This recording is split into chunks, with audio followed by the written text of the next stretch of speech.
Coming up on this episode of The Social Hour, some social unrest over in Russia, plus a human rights campaign wins big at South by Southwest. And what exactly is Whisper? And do we want to use it? All that and more next. Netcasts you love. From people you trust. This is Twit. Bandwidth for the Social Hour is brought to you by Cashfly at CACHEFLY.com. This is The Social Hour with Sarah Lane and Amber MacArthur, episode 153, recorded Thursday, March 13th, 2014. This episode of The Social Hour is brought to you by lynda.com. Learn what you want, when you want, with access to over 2,000 high-quality online courses, all for one low monthly price. To try it free for 7 days, visit lynda.com/social hour. That's LYNDA.com/social hour. And by 99 Designs, the world's largest graphic design marketplace. 99 Designs connects businesses seeking quality, affordable designs with a community of more than 280,000 graphic designers. Visit 99designs.com/social hour to receive a free Power Pack upgrade valued at $99.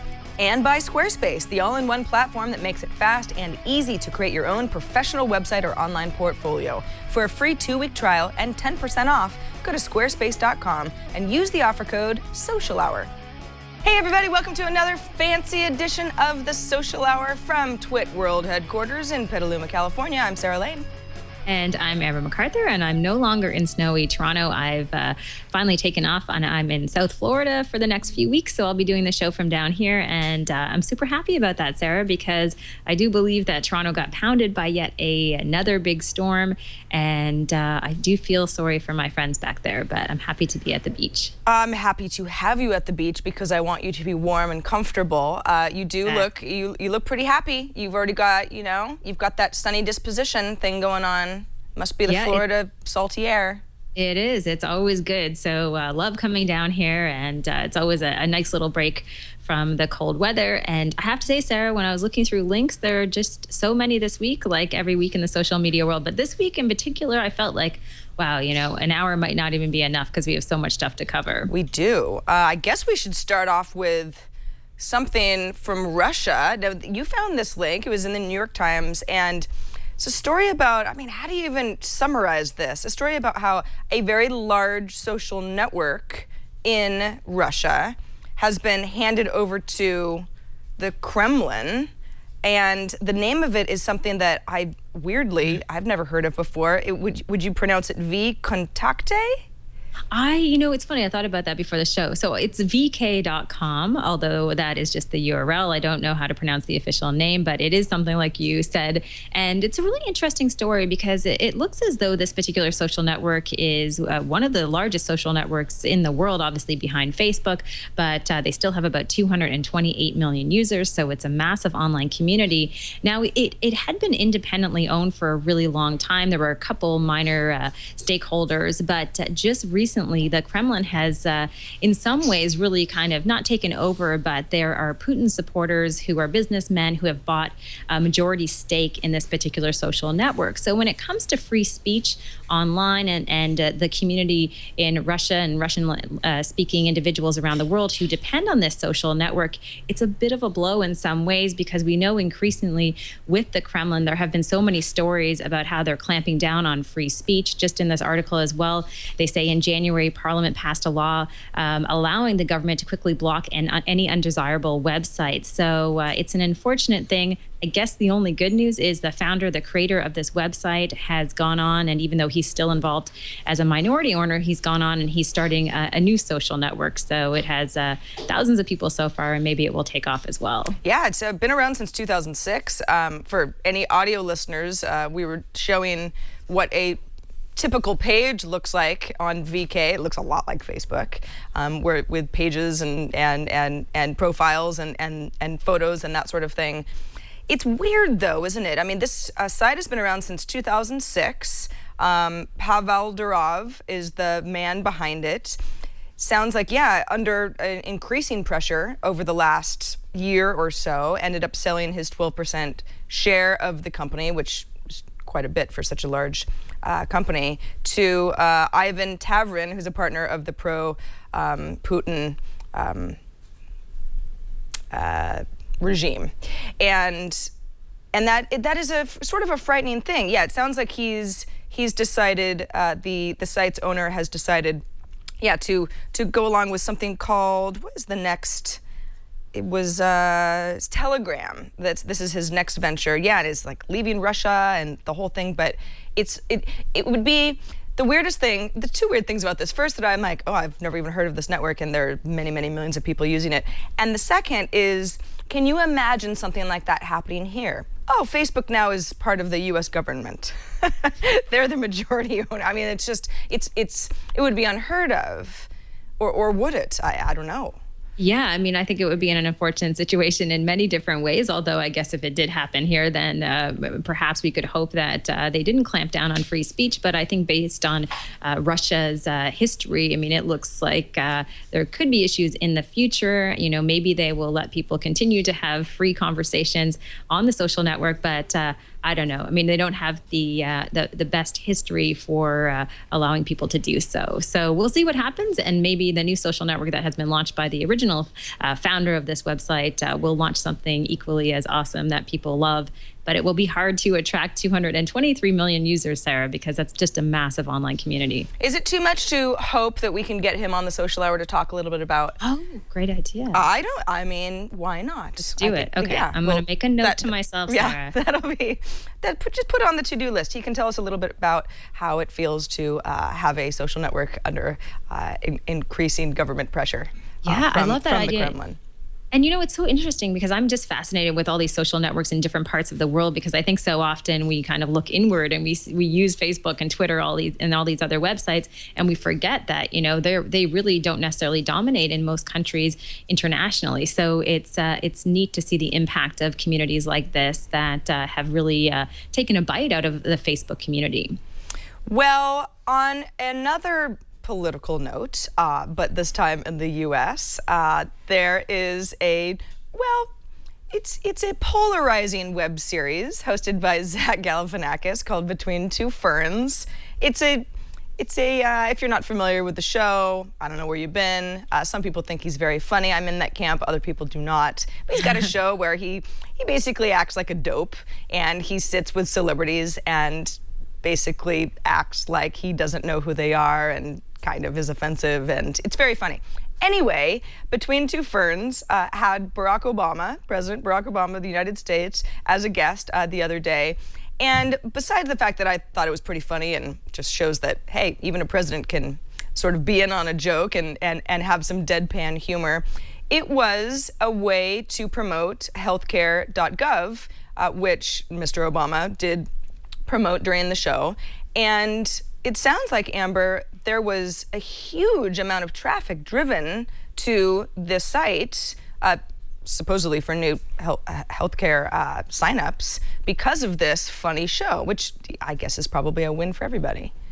Yeah, you know, they just released a report, and this was on Mashable, also on Twitter, that's saying that traffic to healthcare.gov was 40% higher on Tuesday than the day before, after Obama had made that surprise appearance. I watched the video. I mean, it's quite a lengthy interview, and it's absolutely hilarious. You know, it's neat how they weave in the message trying to encourage a younger generation to go to the website, because they sort of say, obviously, President Obama is there for a plug, and this is the plug. But beyond that, it's just worth watching the video because it is hilarious. I mean, especially when Zach is really, trying to have a serious conversation, and the president starts kind of jabbing him about the Hangover movies. Yeah, I know. It's great.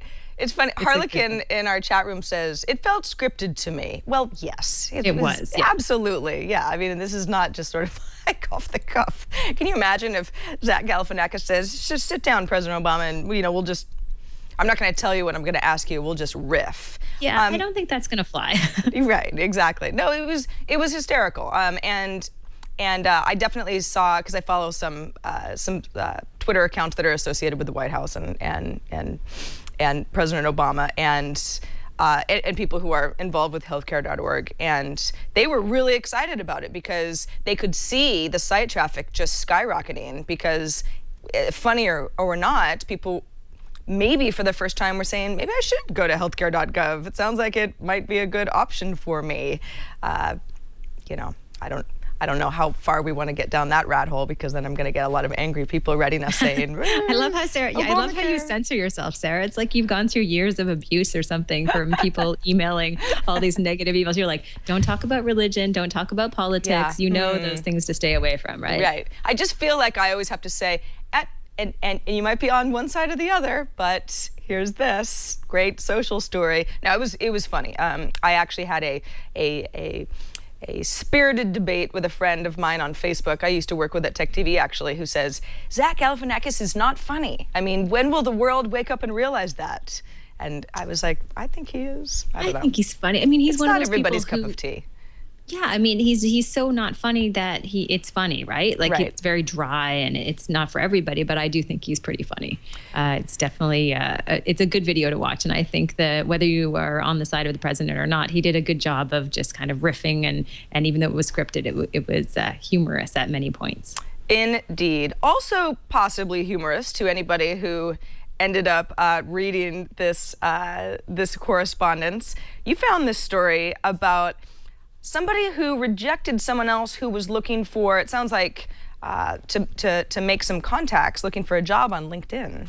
Yeah, this is a pretty interesting story, because I think there is some confusion often on LinkedIn about how you properly approach someone. Some people feel as though, oh, you shouldn't reach out and connect with people who you don't know. Some people think it's okay. But where this story gets really interesting is that this particular individual who runs a popular online job bank for marketing professionals in Cleveland, she was approached by someone who sent an email and just requesting that they become contacts on LinkedIn, okay? Now, you would assume that this individual, Kelly, who runs this job bank, would be used to people approaching her because that's kind of what she does. But instead, she wrote back this nasty email on LinkedIn that said, your invite to connect is inappropriate, beneficial only to you, and tacky. Wow, I cannot wait to let every 26-year-old job seeker mine my top-tier marketing connections to help them land a job. And it really just went on and on. She goes on to say, I love the sense of entitlement in your generation, blah, blah, blah, blah. And as you can see, it spirals kind of out of control. And I think the invitation and the initial email from the person reaching out really wasn't terribly inappropriate. But what ended up happening is this response obviously spread throughout some of the blogs, went viral pretty quickly online, and a huge backlash against this individual who was just somewhat rude in her comments. And I think it was fairly unnecessary, especially based on her position. Wow. It's like, hey, we all have bad days, but you really got to go out of your way to write somebody a message like that. Yeah. Whatever happened to ignoring? I mean, if and this is not like some kid, right? This is a 26-year-old woman who's moving to the Cleveland, Ohio area from somewhere else and is thinking, all right, well, let's see who maybe some powerful people are in the community I'd like to be a part of. I'll reach out on LinkedIn. That's what LinkedIn was built for, specifically. Exactly. And right, if the, what was she, the communicator of the year of the city of Cleveland, and gets a request from somebody that for whatever reason rubs you the wrong way, man, I mean, what is with that hatred? Yeah, and it sounds like if you the article on CNN that I got caught up on sounds like once this went viral, there were a couple other people that came out of the woodwork and said, you know, I got a really nasty response from her as well when I did something similar. So she sort of has a history of lashing out, and I don't understand how she has so many contacts if that's the way that she's behaving. I totally agree. I mean, to be fair, she did end up apologizing and said in this article, I'm very sorry to have hurt people if in fact I did do so. And she explains that it's been a hobby of hers forever to update the Cleveland Job Bank listings. And I think she realizes that there is a bit of damage that has been done based on her terse emails. So I don't know, you know, this is just a constant lesson and a constant reminder to people out there that if you put anything in writing online, it very easily can be shared. So I think to Sarah's point, just ignore the email. I mean, if you don't want to connect, ignore it. And I think there needs to be more of that in the social media space. I'm kind of sick of seeing people rant on Facebook or wherever it might be and saying, oh, this person did this or they emailed me this. It's just, you know what? just ignore it, take the higher ground, and move on. Yeah. Life's too short. Well, and then it sort of becomes a conversation of, all right, well, so what's the problem here? She's probably getting a lot of requests from people and feels like she's being manipulated because she has a lot of contacts, and so maybe over time she's decided that people are using her for the network that she's built up and, you know, riding her coattails. Oh, right. Okay. Well, if that's the case, yeah, you and I think both of us and really anybody who has any sort of a presence on social media, people will hit you up all the time and say, can you please retweet this? This is a good cause. Maybe I'm raising money for, or it's somebody's birthday. Can you say happy birthday to them? You know, you can't always honor everyone's request, but to go out of your way and make them feel small for reaching out is just absolutely not the way to go. And that's just human decency. I don't care if it's social media or face-to-face. Yeah, exactly. And I mean, I think there's so much of this happening anyway online, people lashing out saying, oh, it was inappropriate for you to do this. I think someone tweeted me a while ago and was asking about certain etiquette for doing things on Twitter. And I just feel like, you know what, just good common sense, right? And that's what should prevail. Unfortunately, that's not always the case. But in this situation, her email was just so harsh. And I'm sure that she regrets it because so many people just coming out of the woodwork saying that they thought it was totally inappropriate, and probably happy they weren't on the other end of it as well. Yeah, geez. I don't want to be chewed out for trying to make some friends. Man. All right, let's talk a little bit about South by Southwest, which Interactive ended a couple days ago. I think the last official day was Tuesday. And there were some awards that are given out each year for, you know, best design or web presence, that sort of thing. And it sounds like human rights, a big winner. Yeah, a huge winner. So the Human Rights Campaign logo, which based on this Technorati link that I have, it was created in 1995. But if you remember, in March of 2013, when the U.S. Supreme Court was hearing arguments about marriage equality, they actually came out with a red version of the logo for HRC. And many people were using that red version on their profile on social media accounts on Twitter and Facebook and beyond. And it spread really quickly, and a lot of people obviously supporting marriage equality. And just recently at South by Southwest, like you mentioned, this particular social media campaign, it won top awards in 3 different South by Southwest categories, including social media, digital campaign of the year, and best of show. You know, it's that logo. And it sounds like over the years it was created in 1995 and has been in various colors, and the latest red and kind of a gray is just the latest incarnation of it. But yeah, I don't see it so much anymore, Amber, but there was it last year or maybe even a couple of years ago, a point where, and obviously this coincides with certain political initiatives and, you know, people passing gay rights bills and that sort of thing. But everybody had this as their profile picture. It was Facebook, it was Twitter, it was like this understood thing that's what you're showing support for. I think Beyonce at one point had changed her profile picture to this. So it is one of those iconic logos that it seems so simple and it ends up being so powerful. And it is powerful, even though it is something that when you look at it, you go, oh, I don't know, anybody could have made that up, but it's nice to see. I mean, I was thinking initially, because I was kind of poking around to see if there were any awards at South by Southwest, and I was thinking about social campaigns and thinking, okay, well, award is going to go to someone like Oreo for coming up with that advertisement during the Super Bowl of last year, the real-time ad that they created. So it's kind of nice to see that instead you have an organization like this who took all of these top awards, and I do remember, like you, I think it was a year ago or so when people started changing their profile images. So a little bit of news out of South by Southwest. And I have to say, Sarah, I don't know about you, but that's kind of it for me. I mean, I haven't seen anything terribly new being launched there, except for, of course, some sad news about an accident that took place there I think it was today or yesterday. It was last night, yeah. And I've got a couple of friends who are down there for the music portion of the festival, which is going on now. And some car careened into a crowd and killed a couple of people and hurt dozens of other people. I think it was like 23 people went to the hospital. Terrible news. They're fine. But yeah, it's that's really has nothing to do with anything. But, you know, it's actually funny. So this morning I get up and the first thing I do is check my Facebook news feed, and one of my friends says, "We're okay. Thanks everyone for their concern." And there was no context or anything, and I'm sort of like, what is she talking about? And so it's like, okay, well, what? She's at South by Southwest. Something must have happened. What do I do? So I went to Twitter and I typed in South by Southwest search, you know, tweets containing XSW. And of course, the first result is a story from Pitchfork, which is a music magazine, explaining what happened. So it's I thought it was kind of interesting what my thought process was to find out what the context was of this thing I didn't understand. And sure enough, it was very easy to do on Twitter.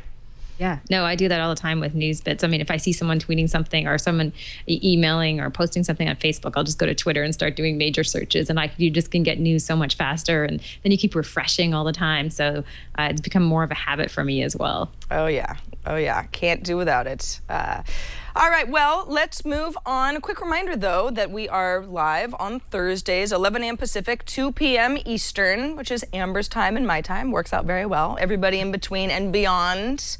I don't have all of the time zones handy, but hopefully. Come on, Sarah. Yeah. Oh God, UTC. I always have a problem with UTC. If only Leo were here.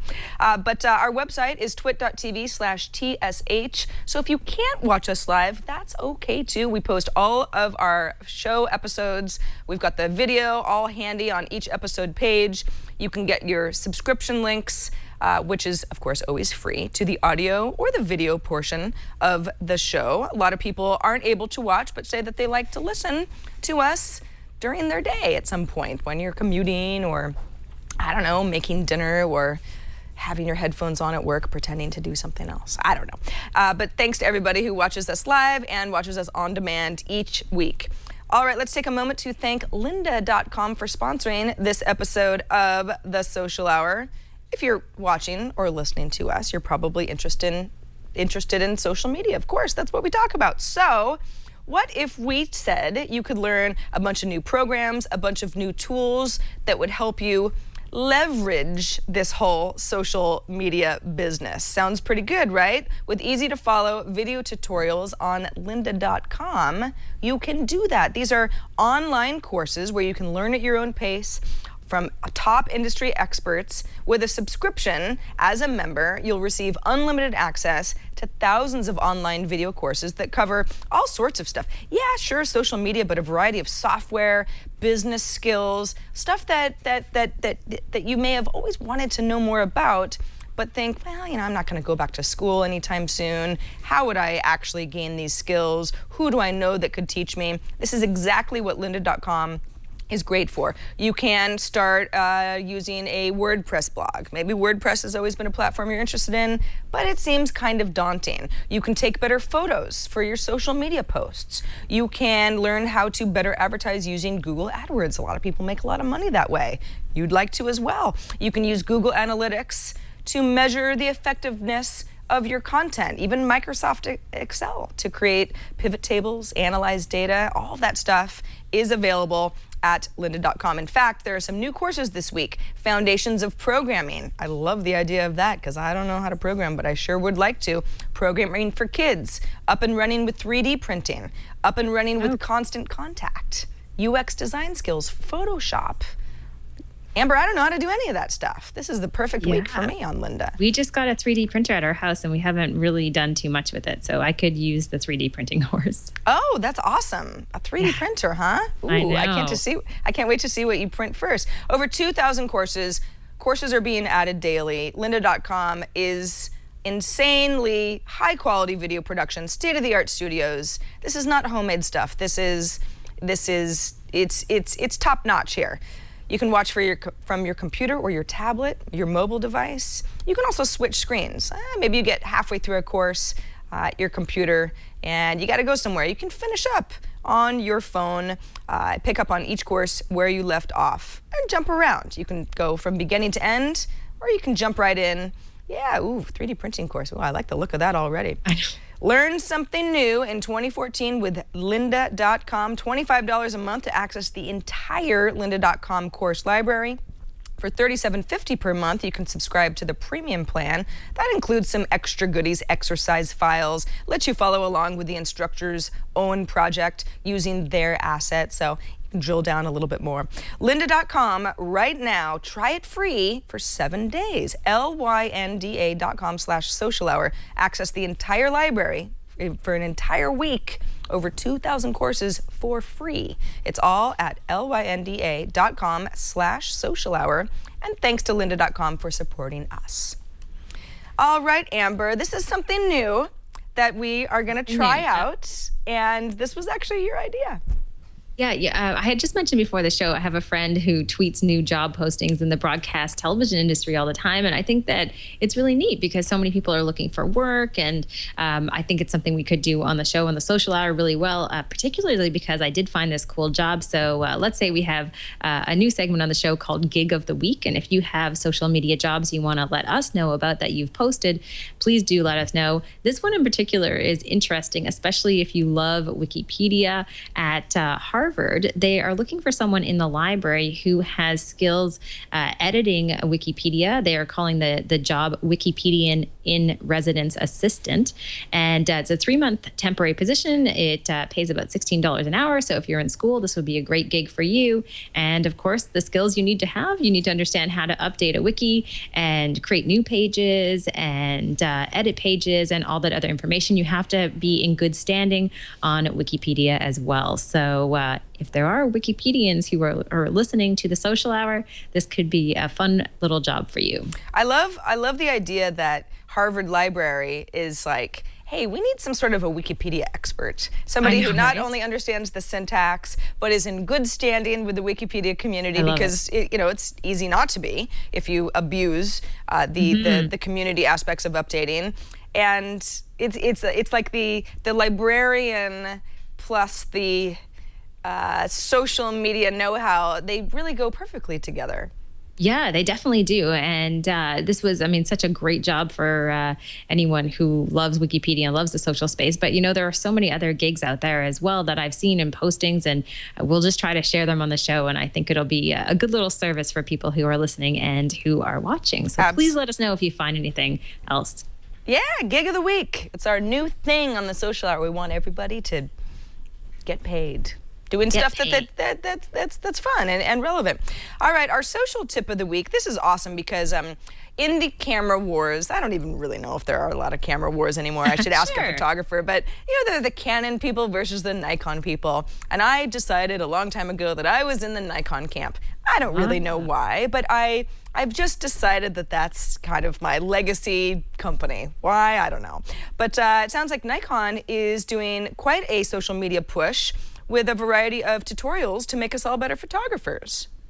Yeah, this is cool, especially for photo enthusiasts, and I think it's a smart idea for them. They've launched a video series that is available on YouTube and Google+, and they have, I think, about 15 videos that they plan to release, and they have a schedule that they've also posted online of when they'll be releasing the videos.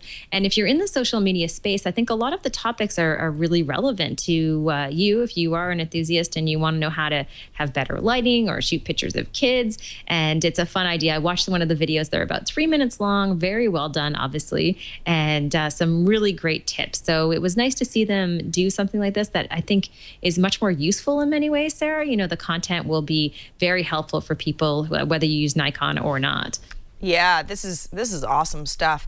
I have never been, that much of a photography expert, but I certainly am interested in it. And I know I'm not alone. Especially because we all carry around these little cameras with us, and we've got all these great filter tools and editing on the fly. And sometimes I think, gosh, in a way, I'm like an iPhone camera editing wizard.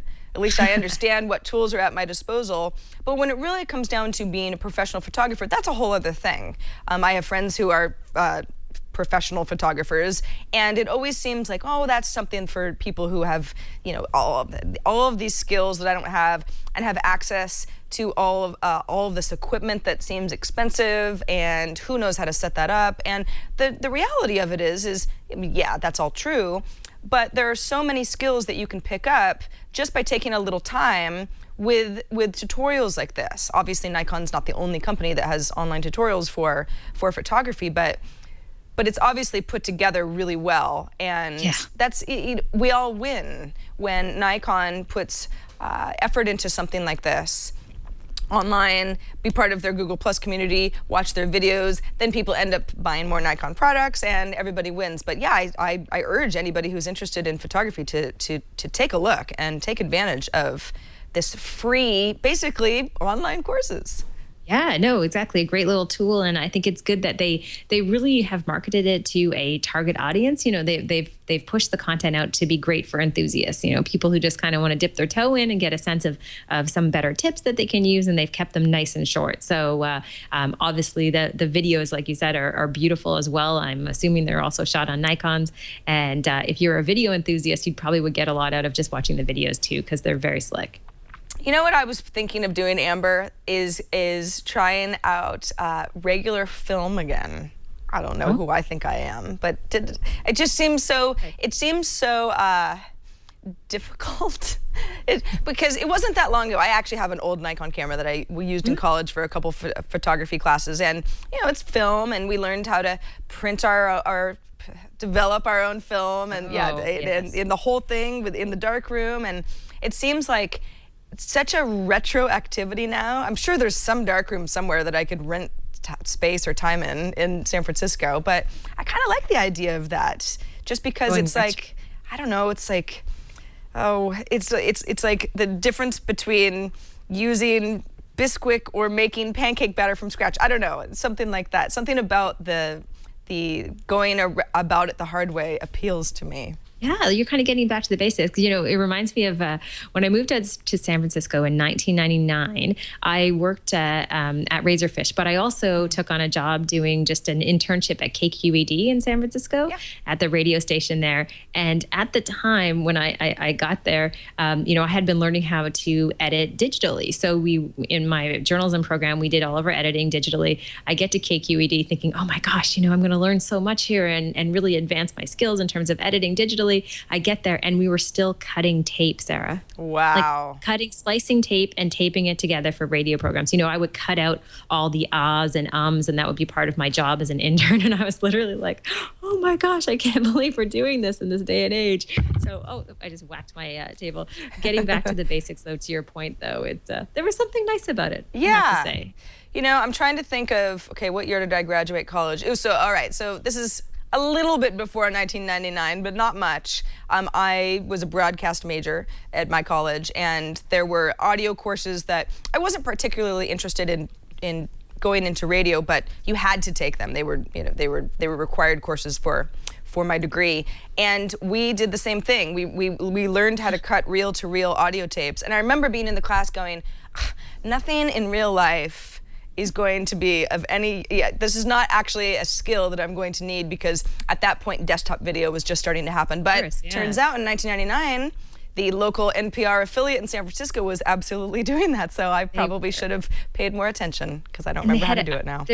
They had one room that was stacked with new computers and new equipment. So they were just kind of delaying the transition. It was one of those things where I think people were stuck in that old way of doing things, and they just hadn't quite made the jump. So they were in the middle of all this happening, and I'm sure they took a giant leap forward shortly after that. But fond memories of doing things the old way, Sarah. Oh yeah, it's a long time. Good times. Oh, I had forgotten all about that class. Well, anyway, that's enough for a walk down memory lane. Let's talk about something that's in a current spotlight.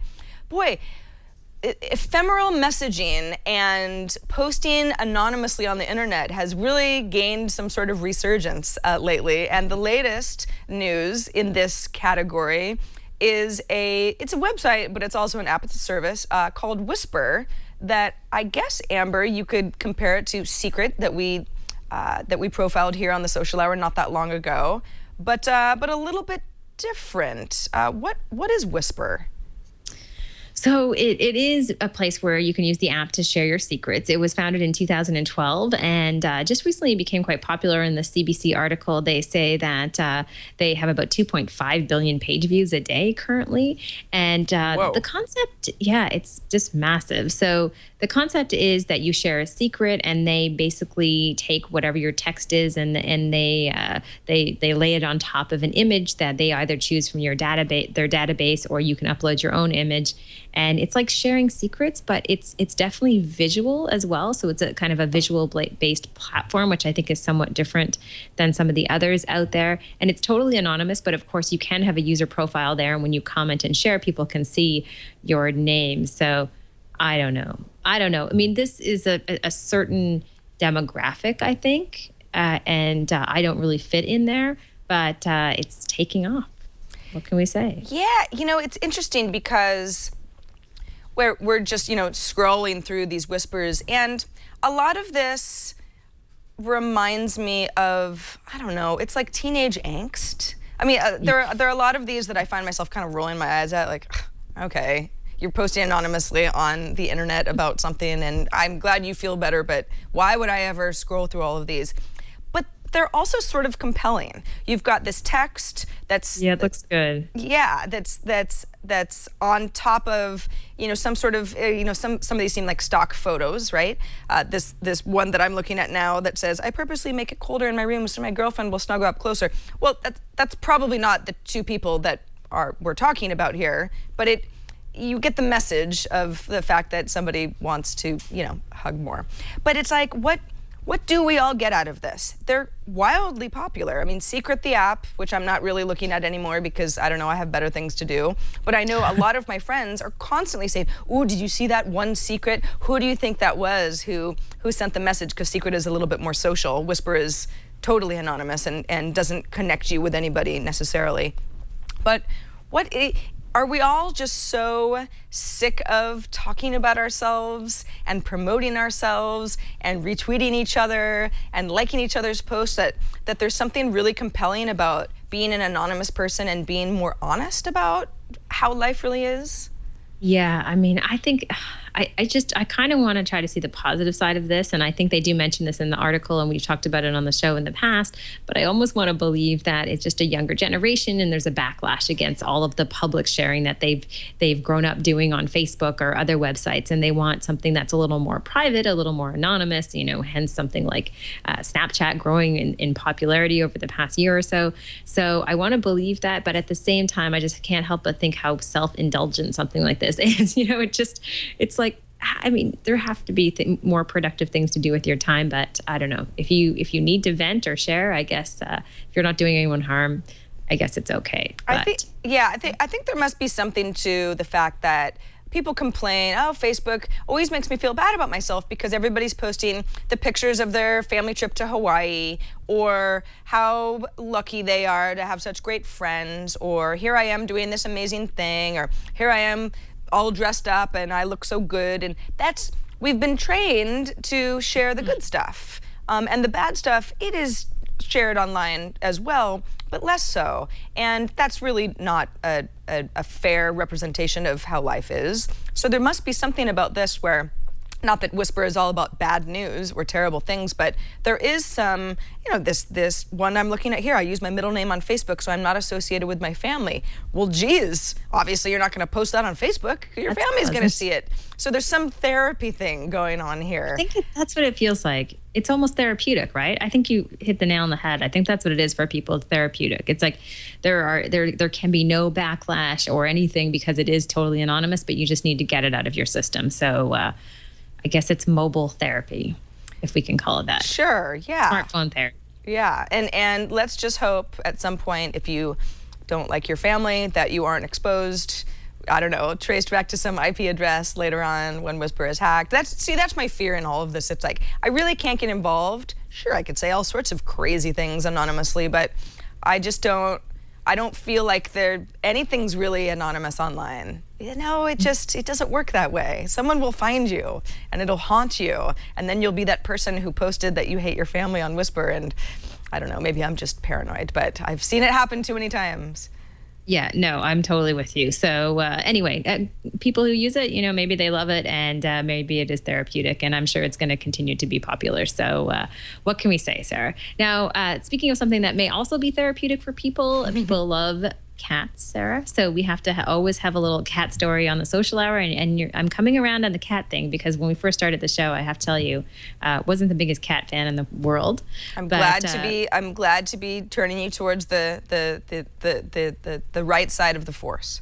Exactly. So now I keep seeing these stories and I can't help but include them. So for our social cats segment this week, this is a story about Tim Berners-Lee, and he was doing an AMA on Reddit, and it was to mark the 25th anniversary of the proposal he created to create the World Wide Web. And I guess one of the questions he asked was, he was answering a question about, is there something that you are surprised that the web is being used for? And his answer in the AMA on Reddit was kittens. I guess it surprised him. That's so great. That's so great. The whole kitten, the popularity of kittens and all the cat memes and everything took him by surprise. So it wasn't in his master plan. Well, yeah, and I mean, Tim Berners-Lee, yesterday was actually the 25th anniversary of Tim Berners-Lee's original proposal for this I don't even know how you really even talk about the World Wide Web before it started. I don't know, a series of infrastructure that became the World Wide Web. So yeah, I mean, the Ask Me Anything on Reddit was obviously to coincide with that, and he actually has some not lighthearted visions for what he thinks the future of the internet should be, especially because there are so many privacy issues and security issues that are plaguing people in all over the world. Variety of countries, but I do love the fact that that was like that question floated up to the top, because of course on Reddit you vote up questions and answers that you think are relevant or good or funny or whatever, and I really think that kind of sums it up. It's like, who would have thought that 25 years after the World Wide Web basically started, that the creator of it all would say, you know what I really didn't know I was creating was a forum for kittens, where they've thrived like never before. Yeah, you almost want to say, I was surprised that this would fuel revolutions in countries that were in the middle of conflict, and yet he's like, kittens. So, nonetheless, so a cute little answer on that particular Reddit AMA. Well, I, for one, am really glad that we have a little section of our show, just a tiny one dedicated to cats, because there's always something. There's always something. We could have gone with Grumpy Cat at South by Southwest, but we didn't. We went with Tim Berners-Lee and his kittens. All right, let's take a quick break and thank 99 Designs for sponsoring this episode of The Social Hour. 99 Designs makes it basically effortless to get a perfect design that you're going to love for your next project. It's an online platform that connects creative entrepreneurs like you with a community of graphic designers, a huge community, 280,000 of them. If you're looking for a new logo for your company, a website, a t-shirt, anything really, there's a designer at 99 Designs that is ready to help bring your idea to life. If you want to start your next design project today, you've got dozens of designers that you can choose from. What you do is you submit your design to 99 Designs, you explain what you're looking for, what's your project, maybe you've got some sort of a vision that could help somebody get started. Then dozens of designers will submit their designs to 99 Designs to you. You get a lot of creative ideas, maybe stuff you didn't even know you wanted. Oh wow, this logo looks so cool. This one designer really took it to the next level. I love it. I didn't even know that I wanted that. Then you give the designers feedback, and then you choose the perfect design for you, and that's the one that you pay for. This all happens within a week, by the way. So the process it's fun, it's fast, your satisfaction is guaranteed because you've got a lot of stuff to choose from. Works out great for you. You can start your next design project for as low as $199. Just go to 99designs.com/social hour. Get a feel for how it works. And we've got a little goodie for viewers and listeners of our show, a $99 power pack of services completely free if you go to 99designs.com/social hour. Power pack, what you get is your design highlighted and featured in 99 Designs Marketplace. So you get twice as many design ideas. So you've got more to choose from. It gives you more control over what your design will look like. And so that's $99 power pack, completely free. Just go to 99designs.com/social hour. And we thank 99 Designs for their support of the show. Okay, let's get to some viewer feedback. We got an email from Bert, who is Bite Marks on Twitter. That's a good name. BYTE Marks. And he says, hello, Sarah and Amber. I just wondered if you've checked out Stellar. Stellar.co is the link, which I have not. And then he also linked us to a GigaOM write-up about the service. Now, Amber, I am literally looking at Stellar for the first time. I like the look of it already, though, especially since this is an iPhone app. And the teaser is, everyone has a story to tell. Tell yours with photos, videos, and text. Sounds sort of familiar, doesn't it? I guess we can watch the demo video and see what, well, all right, so you post a new story, right? And then you select a photo that has to do with that story. Well, the layout is certainly nice. Yeah, it's nice. Yeah, you can choose a variety of layouts. And then,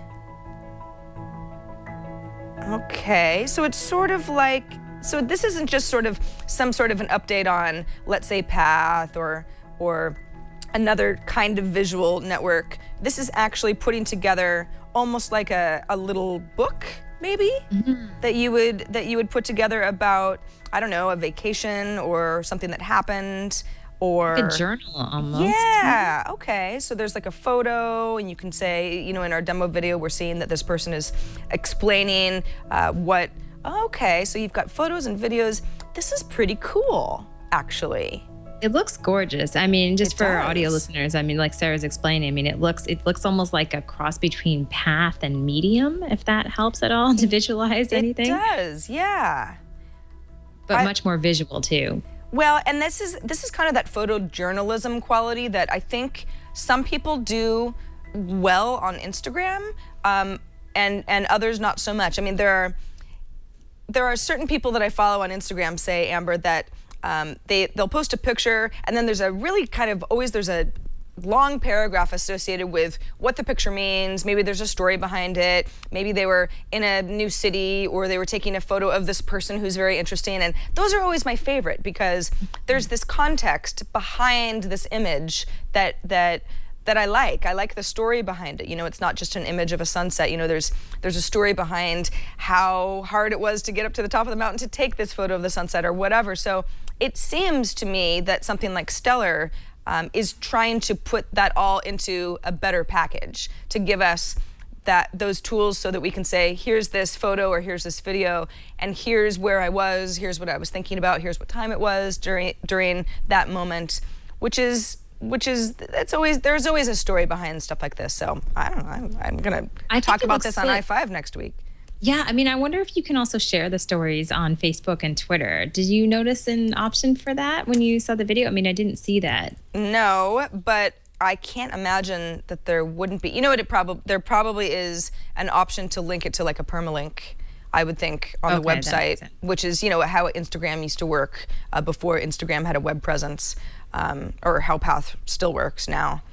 I love it. Bert, I had not seen Stellar written up on GigaOM before you sent it to us, so good find. I can't wait to try it out. Now, Laura, who is sort of your relative. Yeah, so Laura and my brother are getting married in August, and Yay. Laura has listened to the Social Hour for a long time now. And funny enough, she actually is here in Florida. So they just got here a day ago, and she came up to me this morning. She's like, I emailed the Social Hour because I wanted to ask you guys about something that happened to me on LinkedIn. And I was like, okay, cool. Hopefully we'll put it in the rundown. And of course, Sarah did. But this is her email. She says, hey, ladies, here's a first. I just received a say happy birthday to so-and-so notification from LinkedIn. Do you get these? Seems like more of a Facebook thing to do. And what she had mentioned, Sarah, is that there was someone that she worked with or did an internship with years ago. And all of a sudden she got this notification that said it's so-and-so's birthday on LinkedIn. And she's thinking like, I'm not even in touch with this person. We're not close. Like, this is sort of Facebook territory. And why is LinkedIn doing this all of a sudden? And I hadn't noticed it was doing it, but it seems somewhat out of place to me as well, I think. Yeah. So I'm on my LinkedIn because I haven't been here in a while, and I actually find that LinkedIn has some of the most aggressive notifications ever. Yes. It took me months to turn them all off because LinkedIn does one of those things where you say, yeah, turn off these email notifications, and LinkedIn says, okay, and then you get another one, and it's like, didn't I already opt out? But it's a different kind of LinkedIn notification. It's like, oh no, you only turned off the ones that update you when someone changes their title at work. You've still got all of these other, pending friend requests or that sort of thing.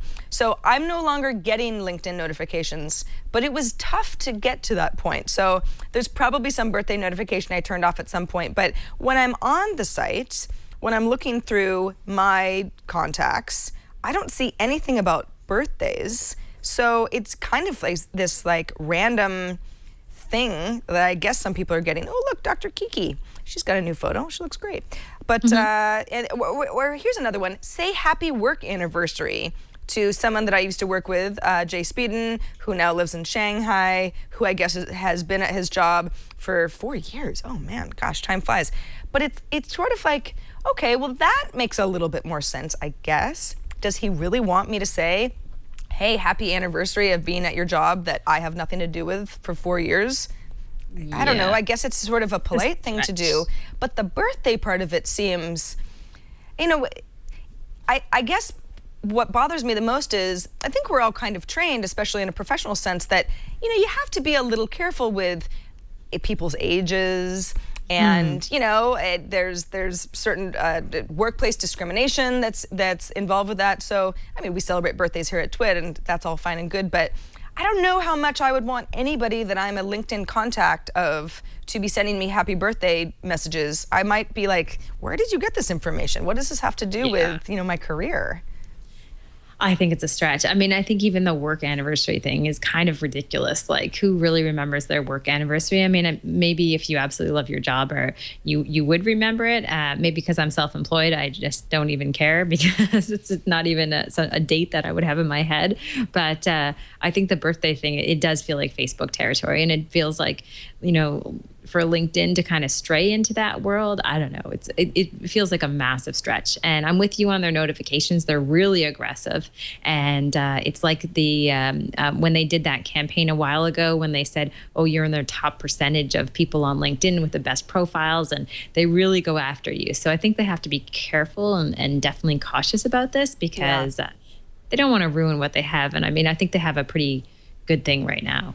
I know I can think of a few people, I will not out them, although they outed themselves at one point, that are like, I'm done with LinkedIn. The notification thing is out of control, and I'm deleting my profile, and I refuse to use it because it's that annoying. It's not that annoying to me because, well, I guess, especially for our jobs, it's like LinkedIn not only is a good service, but we kind of have to have our profiles active so we know what's going on there. But yeah, it's unbelievable that a company that's built on, I don't know, networking the right way, and as we talked about earlier in the show, if you do the wrong thing on LinkedIn, you're going to go viral, and people are going to think you're a terrible person. But LinkedIn itself is so pushy about all of these notifications. But maybe that's part of the reason that it's grown so much. Just you kind of got to be pushy. And you know what? We're not alone, Sarah, because Kevin, who just tweeted me on Twitter, says, I've wondered about birthday notifications on LinkedIn. I find them unneeded and not professional. Hashtag more spam, hashtag something to delete. So I'm sure there's other people who feel that way about the birthday thing. It's like they feel like they always have to talk to you, right? It's almost like going to the hair salon when the stylist is always talking to you. It's okay not to talk for a few minutes. Just stop sending us notifications. Oh, yeah. Sorry. That was a random comment. That's okay. No, that's okay. My hairstylist I've been going to for like 7 years, so we're always chatting because I basically know her really well at this point, but it's sort of the same thing. You get people who complain, the cab driver talks to me too much, that sort of thing, and it's like, yes, I know, ultimate first world problem, but sometimes you just want to bury yourself in your phone and do your social thing and not actually talk to the person who wants to talk to you. Yeah, I totally agree. We just got another tweet from James who says, a work birthday is completely inappropriate for people to do because the longer you're at a job, the higher expectations become. Oh, that's interesting. Expectations become for the birthday party or for the employee? I'm kind of getting the feeling that what James is saying is that maybe it's also a reminder that you've been there for a long time and it's a lot of pressure. And I don't know, it just feels like, if you said, oh, you've been in this job for 10 years, congratulations. You're kind of like, oh my God. Right. It's like, what's the implication that you never, you didn't have enough drive to go get a better job? Yeah. It can be read a variety of different ways and not all of them positive.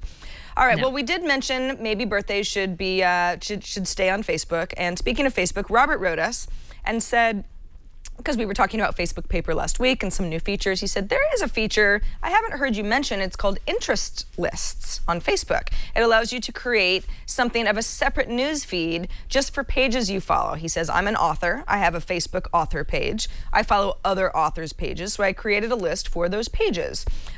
There's also one for my geeky interests. He follows Will Wheaton, Geek and Sundry, and so on. It's simple to start a list. He says, I think you have to do it in the web version of Facebook, not in the app. Below the app section is the interest section. If you click on add interests, then you can choose to follow an existing list or create your own.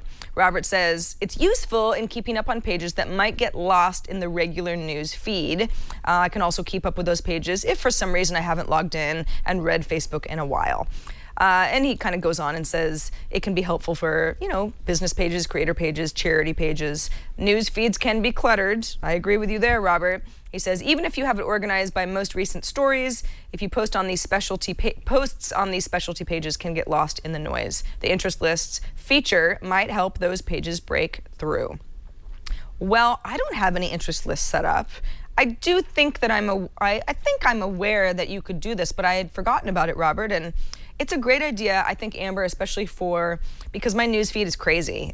You never know what's going to surface. Like the post from my friend who was at South by Southwest saying, we're okay, thanks for your concern. That was at the top of my news feed this morning, probably just because, I don't know, there were maybe a lot of comments from people or something, so it rose to the top, but I never really know what I'm going to see. So it's helpful if, you're following, I don't know, news organizations or charities or just, celebrities or even friends. Yeah, I think you're exactly right. I mean, especially as what happens is we have almost like friend creep in some ways on Facebook and on Twitter, where more and more we have these massive communities of people we follow and we friends. So it's nice to be able to streamline that through interest lists or something in that area.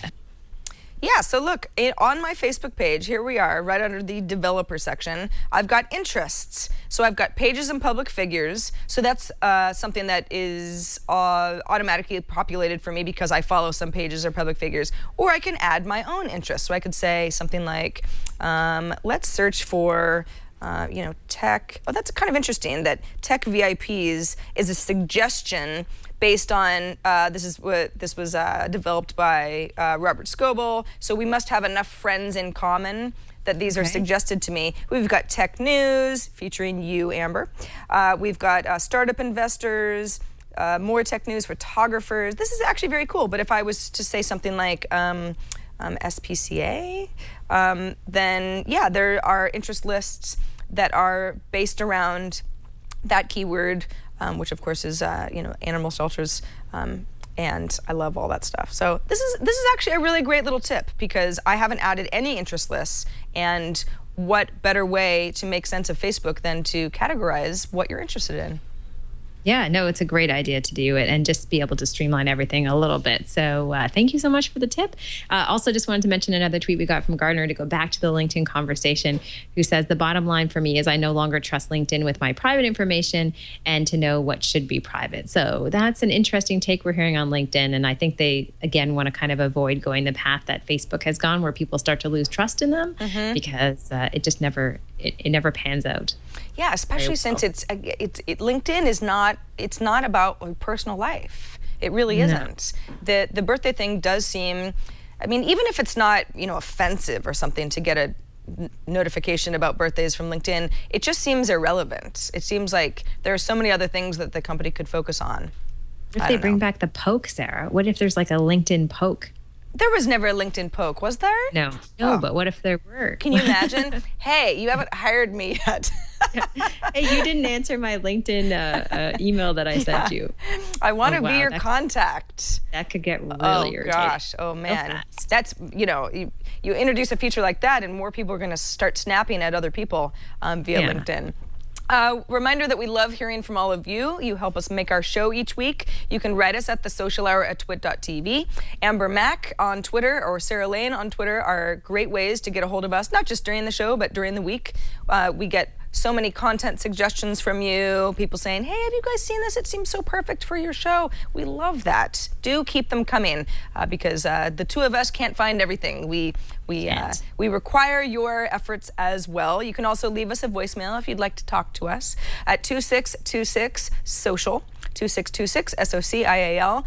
If you're feeling really brave, you can even record a video of, I don't know, some question, comment, feedback, anything, even a walkthrough of some social app that you think that we'd like. Upload it somewhere, send us the link. We will consider everything, and thanks in advance for all of your feedback. All right, Amber, before we get to the Rad or Fad this week, let's take a moment to thank Squarespace. They're our third sponsor of this episode of The Social Hour. Squarespace is the all-in-one platform. It's not just a blogging tool. It's not just a hosting tool. It's all of these things and with great customer service as well. It's an all-in-one platform that makes it really easy to create a professional website or online portfolio. I have a Squarespace site myself. I talked about it last week, and I regret to say that I did 0 things between then and now because I don't know, I'm lazy and I have no attention span. But this is a Squarespace site that I put together in seconds flat. Literally, this is a template that I made absolutely no changes to. I just imported a bunch of information from my old site to Squarespace, and I can't wait to get started. Yeah, look at that drop-down menu. I mean, I didn't build that. Squarespace did all of that for me, and from there, I can make all sorts of changes to the design of my template. I can add photos and banners and certainly content and all sorts of good stuff. I can't wait to get started. It's just one of those projects that I've got to dive in and stop talking about it and just start doing it. But Squarespace really has beautiful designs. That's really what I'm getting at. 25 really beautiful templates just to get started with. You can do absolutely no customization to them and they'll look amazing, or you can do a lot of customization if that's your bag. They recently added a logo creator tool, which is a tool for individuals and small businesses with limited resources to create a nice little identity for themselves. I love their little logos because I don't really know how to create logos, but yeah, you add something. You've got some neat iconography over on the left-hand side, and it really starts to come together easily where you say, oh wow, I love this. This is my new logo. It's easy to use. There's a whole e-commerce section as well, now available at all subscription plan levels. If you want to sell things via your website, including the ability to accept donations, which is great for some sort of nonprofit, or maybe you're trying to collect money for a wedding registry or some sort of a fund drive. The e-commerce area of Squarespace is extremely helpful. They're not going to make you build that yourself. They're going to do it all for you. And plans start at just $8 per month. That includes a free domain name if you sign up for a year. Good stuff, hosting included, domain name included. If you want to try out Squarespace for yourself, start a free 2-week trial. No credit card is required. Just start building your site on Squarespace. You got 2 weeks. When you decide to sign up, because you're probably going to love your site and say, this is exactly what I want, make sure to use the offer code SOCIALHOUR. Just one word, Social Hour, to get 10% off. And of course, just to show your support for us. We thank Squarespace for their support of the Social Hour. Again, 2-week trial, completely free. When you want to sign up, use the code SOCIALHOUR and get 10% off. And we thank Squarespace. A better web awaits, and it starts with your Squarespace website. All right, Amber, what do we have on deck for Rad or Fad? Okay, so this is a new app that just recently came out in the UK. And I think you're going to figure out very quickly which side I'm on as far as rad or fad as I describe it. The app is for kids to learn how to program. It's called Tynker. And what it allows kids to do is to essentially, in very basic ways, start to do things like recognize patterns, break down problems into smaller steps, be introduced to programming concepts like sequences, repetition, and conditional logic. And it's a really interesting app for quite young kids, and it will allow them to just kind of dip one toe into the programming world. And one of the reasons I think this is kind of interesting, Sarah, is I believe it's in Estonia, where in school they start to teach kids to program in grade 1. Wow. So we know that kids can learn how to program at a fairly young age, and it's an interesting thing to introduce them to. So I have to just come out and say that I think this is not just a fad, even though there are lots of different apps like this. I do think it is kind of a rad trend, but more importantly, this particular app looks kind of neat. Yeah, it does. It's Tynker with a Y, by the way, for our audio listeners, Tynker. I honestly, Amber, it's I said earlier in the show, it's like I don't really know much about programming. I certainly would like to. It's one of those things that I always say, one of these days I'm going to teach myself a programming language. By the way, we have a new show on Twitter that's all about programming. Programming 101. Yes, yeah, right. Yeah. It's good for all of us. But I think that, and there's a lot of emphasis, and maybe it's just because I live in a very programmer-heavy region of the world, Silicon Valley, where all the programmers are, that you do hear stuff like, oh, you need to learn to code if you want to make it in this town, that sort of thing thrown around. And I don't necessarily feel like programming is some job that's on some sort of a higher level than anything else, but it's certainly in demand, it's lucrative, or can be anyway.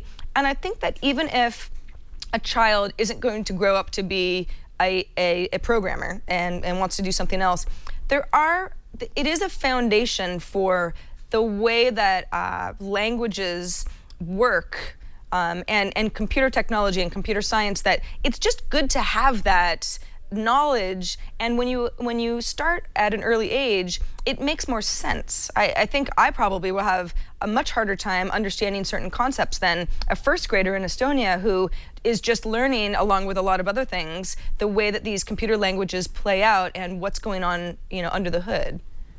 Yeah, I think it's especially cool. I mean, when I was in school, I was in an immersion class. I won't say what language I was learning, because the reality is I don't speak that language ever anymore. And yet at one point I was almost bilingual.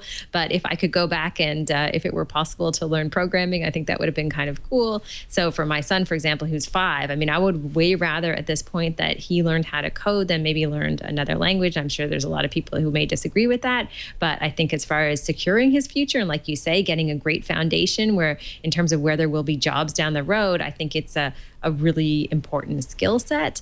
And I think apps like this can definitely help at some level. So it's kind of a fun one. I think it's pretty rad to see someone coming out with something like this that, it's not about getting, selling to kids, but instead about educating them. Absolutely. Coopman36 in our chat room says, one of our after-school programs uses Tynker to teach third graders about programming, and they love it. Yeah. Oh, that's awesome. I know. And I hadn't heard of it, but now I'm going to talk about it on iPad Today next week. Maybe Leo and I can see if we're smarter than a third grader when it comes to programming. Well, that sounds like a show in itself, Sarah. Yeah, right, yeah. It should be, right? Who's the better programmer here? I think the kids would win each time. But no, I think this is rad too. This is definitely rad, which is good because we've had a few fads, I think, the last few weeks. But really, kid education, anything that works and is teaching kids something that is a valuable skill later on in life, or even not, while you're still a kid, you can start writing some programs. I think that's great. Can't go wrong. All right, well, on that happy note, that happy programming note, we've come to the end of our very social hour here. Thanks to everybody for watching and listening. Certainly the live viewers, reminder that we are live on Thursdays, 11 a.m. Pacific, 2 p.m. Eastern Time. Amber, you are, I know you're in Florida, but you're going to be there next week too, aren't you? Yeah, I'm going to be here next week as well. And I think the week after too, Sarah, if I'm right. I'm getting my dates maybe mixed up, but I'm here for a bit. Awesome. Until the snow melts. Yeah, you just stay in Florida until things defrost.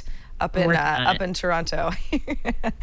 Our website is twit.tv/TSH. That's where you can keep up with everything that we talk about each week. Links are there, video, if you want to share it. It's all the good stuff happens over at twit.tv/TSH.